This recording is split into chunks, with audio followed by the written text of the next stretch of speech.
Parent স্টকের বয়সটা যখন বেশি হয় তখন বাচ্চাগুলো গুণগত মানটা একটু খারাপ হয়। আর একটা হ্যাচারি যে আপনার খারাপ বাচ্চা দেবে, ও তো কোটি কোটি টাকার ব্যবসা করে, ও তো একদিনের জন্য ওখানে ব্যবসা করে না, ঠিক না? হ্যাঁ, মাঝে মাঝে একটু সমস্যা হয়। এখন মনে করেন আমাদের এবার যে আমাদের যে বাচ্চাটা দিচ্ছে না, আমাদের বাচ্চার ভিতরে আবার একটু মিশ্রণ বেশি, বুঝছেন?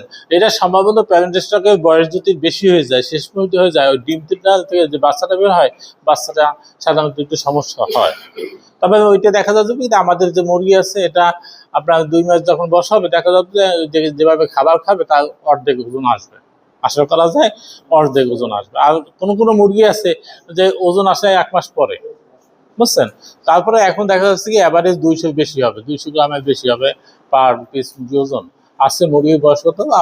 28 দিন। আপনারা যাবেন মুরগি খামার ওখানে যাবেন, আপনারা ভিতরে যাওয়ার দরকার নেই, ওই পাশে যাবেন, গাছ আছে না,